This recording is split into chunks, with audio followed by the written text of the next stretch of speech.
episode of Dolce Vita, have a taste of food that makes your body and soul happy. Check out distinctive ways to add a dash of color to your home. Take a look at an exhibition that celebrates womanhood.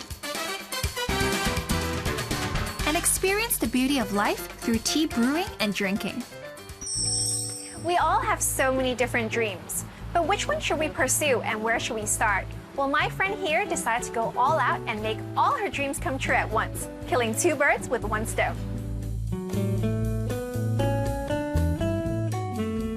Hi, Tiffany. Hi. Could you tell us about your job and what makes it so fun?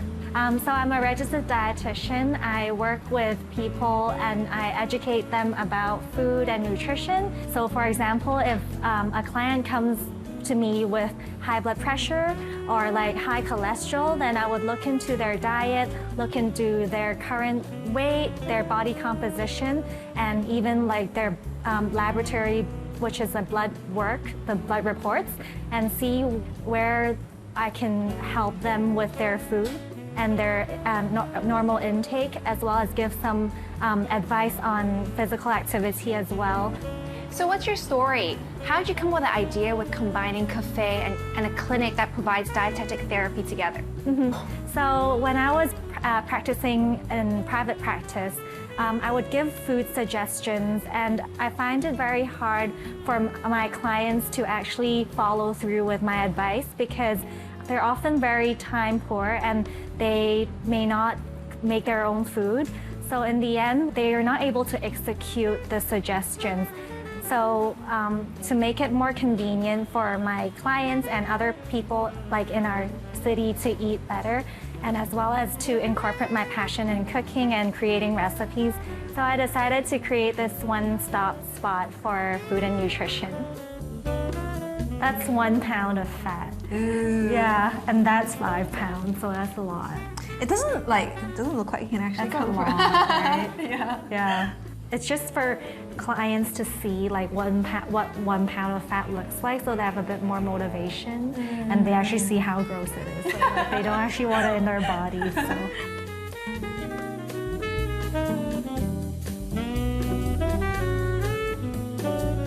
As a dietitian, what are some wellness tips you'd like to share?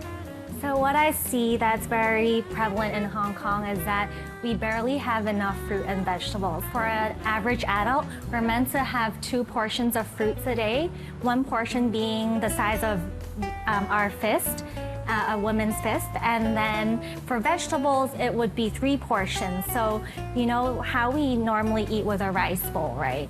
Yeah, so 3 bowls of raw vegetables would be 3 portions, which is quite a lot of salad actually. And if it's cooked vegetables, because it shrinks, it would be 1.5 bowls of vegetables. And this is the bare minimum of what comprises of a healthy diet. I was just wondering, do you normally consume as much? I have my good days and my bad days. On my good days, I consume a lot of vegetables. On my bad days, I'm like, yeah, dessert. Yeah, I get you. It's about balance anyways, yeah.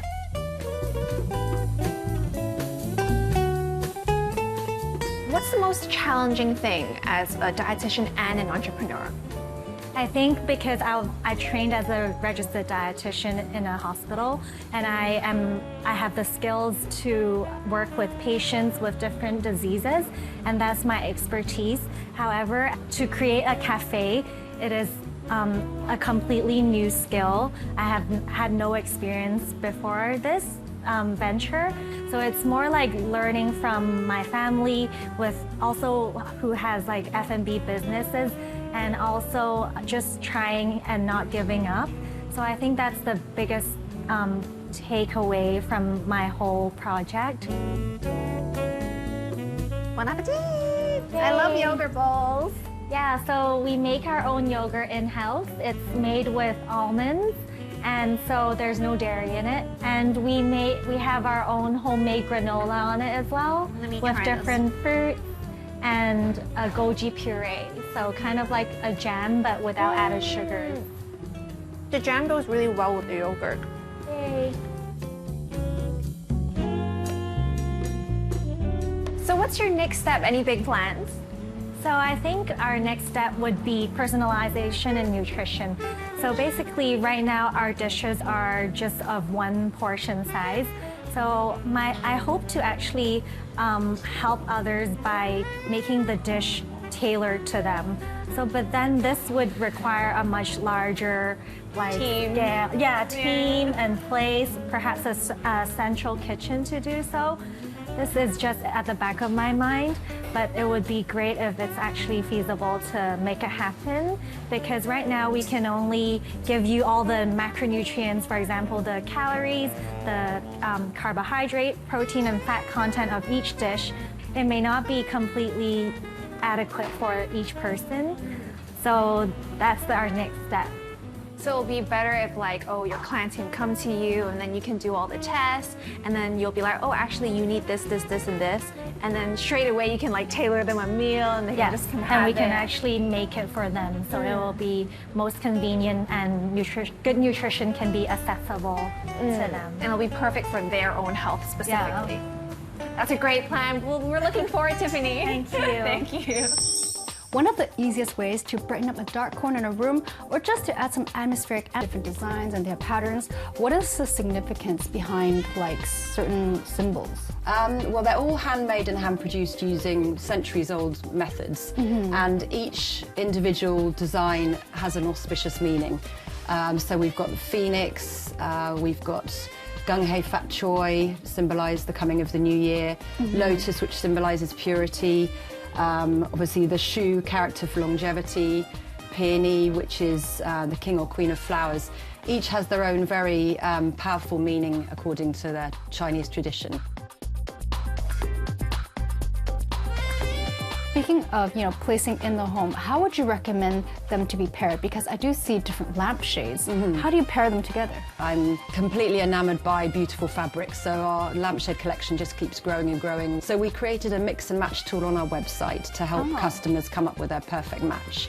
So they can select any one of our bases and any one of our shades and combine it until they find something they really are happy with. How would you recommend, the perfect pairing for somebody, though? I'd recommend customers to trust their instinct, to select something that really makes their heart sing and brings a smile to their face. So many of our customers have told me about the joy their lamp brings, and it's all about finding something that suits your personality and also obviously complements your home and the existing colours.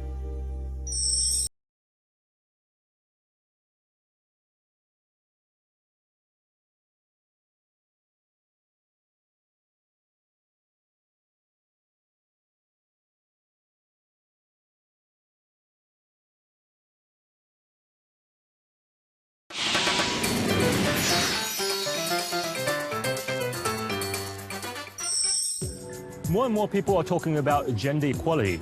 Yes, there has been progress over the last decades, but many challenges still remain.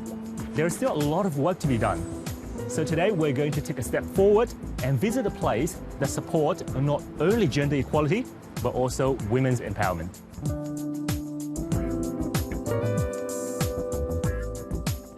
So what is the special message of this exhibition? We would like to, through the exhibition, to deliver the message that the four female collectors we have been working with has contributed a lot to the art world and to the society. Four of them has been passionately build up their collection, also has been contributing a lot by bringing interesting projects to their hometown and to support artists in their very young career. That is so great.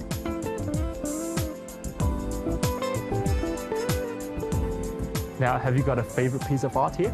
Yeah, I would like to highlight Guanxiao's hidden track. It's the work that collages found images on the internet, also footages from the museum archive. The artwork itself has a very strong acoustic quality.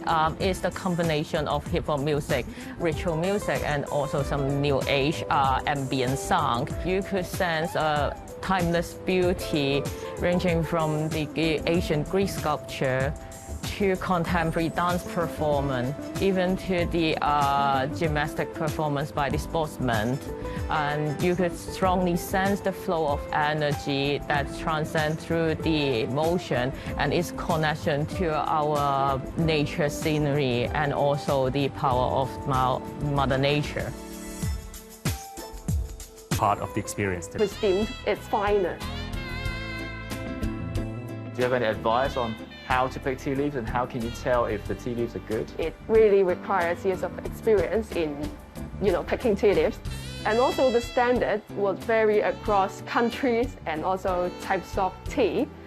But generally speaking, if we look into Chinese, Taiwanese, and also Japanese tea, we have to rely all of our senses into picking our tea, which include sight, our nose, and also, of course, our taste. If you look at the dry tea leaves and also the steeped tea leaves, the less crushed one would be better. So you look for more intact one.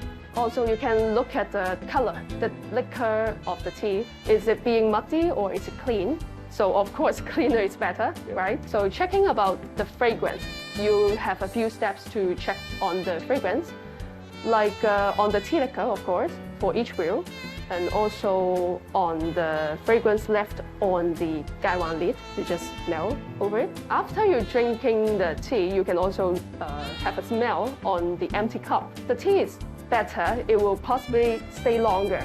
Wow, sounds like there is a lot of complexity. Today, I've had the opportunity to try different types of tea, and each type of tea had its own unique taste and characteristic. So it's really difficult for me to say which one was my favorite. And to think, a cup of tea is only made of tea leaves and water, right? So simple. However, after I've learned about the different techniques in tea brewing, it is anything but. This experience is definitely a must for all the tea lovers out there. That's all the time we have for this week's episode. If you want to find out more about what we've introduced, remember to log on to our website. In the coming weeks, indulge in a sweet life with us. Take pleasure in gourmet food from around the world. Explore fun and effective ways to stay healthy and look gorgeous. Keep up with the latest trend in every aspect of life. And connect with inspiring people from different backgrounds. Be sure to tune in again next time.